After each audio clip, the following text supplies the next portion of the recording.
நண்பர்களே, நம்ம இன்றைக்கி எங்கே வந்திருக்கோம்னு பார்த்தீங்கன்னா, வேப்பூரில் உள்ள ஆட்டுச்சந்தைக்கு தான் வந்திருக்கோம். இந்த ஆட்டுச்சந்தை எங்கே அமைஞ்சிருக்குன்னா, உளுந்தூர்பேட்டை போகிற சர்வீஸ் ரோட்டில் போனீங்கன்னா லெஃப்ட் சைடில் ஒரு 50 மீட்டர் தூரத்தில் அமைஞ்சிருக்கு. தீபாவளிக்கு அடுத்து முதல் சந்தைன்றதால இந்த வாரம் ஆடுகள் வரத்து எப்படி இருக்குது, விலை நிலவரம் எப்படி இருக்குதுன்னு இந்த வீடியோவில் நம்ம பார்த்துடலாம். தீபாவளிக்கு அடுத்து முதல் சந்தைன்றதால கறி ஆடுகளை விட வளர்ப்பு ஆடுகளே இந்த வாரம் அதிகமாக வந்திருந்தது. கறி போடுற மாதிரி ஆடுகள் வரத்து அவ்வளோ ஒன்றும் வரல. ஐயா வச்சுருக்க ஆடுகள் எல்லாம் 6 ரூபா கரையும் சொல்லிகிட்டு இருந்தாங்க. எல்லாம் 6 உடச்சி 5.5 5.25 அந்த மாதிரி கேட்டுருந்தாங்க. ஐயா கொடுக்கல, நிறுத்தி வச்சுருந்தாங்க.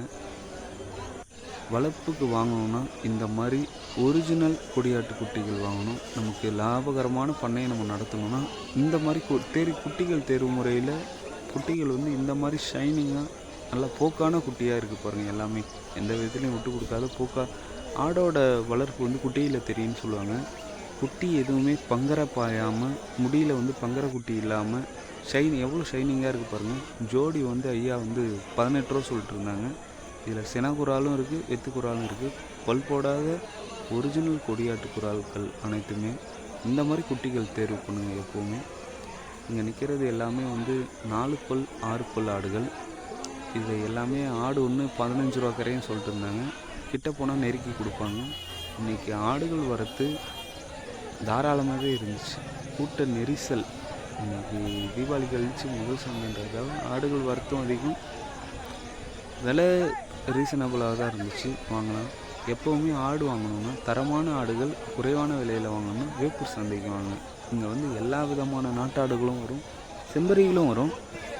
நாட்டாடுகள் கம்மியான விலையில் வாங்கணும்னா வேப்பூர் சந்தைக்கு வாங்க. எல்லா வகையான தலைச்சேரி, பல்லை, கொடி கிராஸ், நாட்டாடுலேயே மட்டராகும் எல்லா விதமான ஆடுகளும் இங்கே வரும். இந்த சந்தைக்கு வரும்.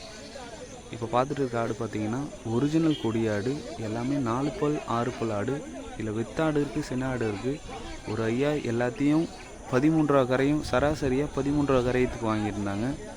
நல்ல ஆடு எல்லாமே போக்கான ஆடு, நெட்டு உயரமான போக்கான ஆடு எல்லாம் கிட்டத்தட்ட இன்னும் ஒரு மாதம் 2 மாதத்தில் ஈன்ற மாதிரி ஆடு எல்லாமே நல்லா இருந்துச்சு. இப்போ நம்ம பார்த்துட்டு இருக்க ஆடுகள் 6 பல் ஆடுகள்.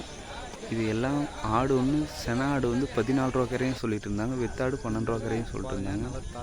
வளர்ப்புக்கு நம்ம வாங்கணும்னா இந்த மாதிரி தாயாடுகளை வாங்கணும்.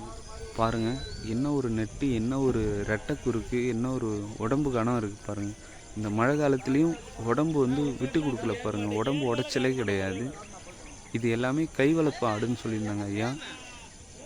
ஆடு 20 ரூபா 25 ரூபா கரையும் சொல்லிட்டு இருந்தாங்க. ஆடு நல்லா தரமாகவே இருந்தது. இந்த மாதிரி மேய்ச்சல் கை வளர்ப்பு ஆடுகள் கொஞ்சம் வாங்குறப்போ நம்ம கவனமாக ஆகணும். ஏன்னா இதை நம்ம மேய்ச்சலுக்கு பழக்கிறது கொஞ்சம் கஷ்டம். நம்ம மேய்ச்சலுக்கு பழக்கிறப்போ இது அடர் தீவனத்தை தான் அதிகமாக விரும்பும். ஏன்னா ஏற்கனவே வளர்த்துனவங்க அடர் தீவனம் வச்சு தான் வளர்த்திருப்பாங்க. அதனால் மேய்ச்சல் ஆடு வாங்குறவங்க கொஞ்சம் கை வளர்ப்பு ஆடு வாங்கிறத கொஞ்சம் தவிர்க்கிறது நல்லது. ஏன்னா நம்ம பண்ணைக்கு நஷ்டம் வராமல் இருக்கணும்னா இந்த கை வளர்ப்பு ஆடை நம்ம தவிர்த்தணும். இப்போ பார்த்துட்டு இருக்கிறது நாட்டாடு. ஜோடி 9 ரூபா கரையும் சொல்லிட்டு இருந்தாங்க. 11 ரூபா சொல்லி ஃபைனலாக 9 ரூபா கரையும் சொல்லிட்டு இருந்தாங்க. அவங்க 9 ரூபாயை உடச்சி கேட்டுருந்தாங்க. விலை முடிஞ்சு கிட்டத்தட்ட ஒரு 200 300 டிஃப்ரென்ஸில் பேசிகிட்டு இருந்தாங்க. நல்ல ஆடுகள், தரமான ஆடுகள். எப்போவுமே எல்லா விதமான ஆடுகளும் வரக்கூடிய சந்தைனா நம்ம பக்கத்தில் வேப்பூர் சந்தையை கண்டிப்பாக சொல்லலாம். இப்போ பார்த்துட்டு இருக்கிறது கொடியாடு இல்லை, கொடியாடோட கிராஸ். பெரிய குறால் ஐயா 11 ரூபா சொல்லிட்டு இருந்தார். சின்ன குறால் ரெண்டையும் 9 ரூபா 18 ரூபா கரையும் சொல்லிட்டு இருந்தாங்க. கிட்ட போனால் நெருக்கி பிடிச்சி வாங்கலாம். 8 ரூபா நல்ல விலை தான். 8 ரூபா கொடுத்து நல்லா வாங்கலாம். இப்போ பார்த்துட்டு இருக்கிறது எல்லாமே பல் சேர்ந்த ஆடுகள். இது வளர்ப்புக்கு அவ்வளோ உதவாது, கறிக்கு நம்ம போடுறதுக்கு வேணால் நல்லாயிருக்கும். எப்பயுமே பல் சேர்ந்த ஆடுகளை வளர்ப்புக்கு வாங்குறத எப்பயுமே தவிர்த்துடுங்க. அதிலிருந்து குட்டி வளர்ப்பும் அந்த அளவுக்கு நல்லா இருக்காது, பால் சரமும் அந்த அளவுக்கு சிறப்பாக இருக்காது. எப்போவுமே பல் சேர்ந்த கடை சேர்ந்த ஆடுகளை வளர்ப்புக்கு வாங்குறத எப்பயும் தவிர்த்துடுங்க. வேப்பூர் சந்தை இது ஒரு கொடியாட்டுக்கிட்டான்னு தான் சொன்னாங்க. ஆனால் பார்க்கவே ஒரு டிஃப்ரெண்ட்டாக கொம்பு டிஃப்ரெண்ட்டாக இருந்துச்சு.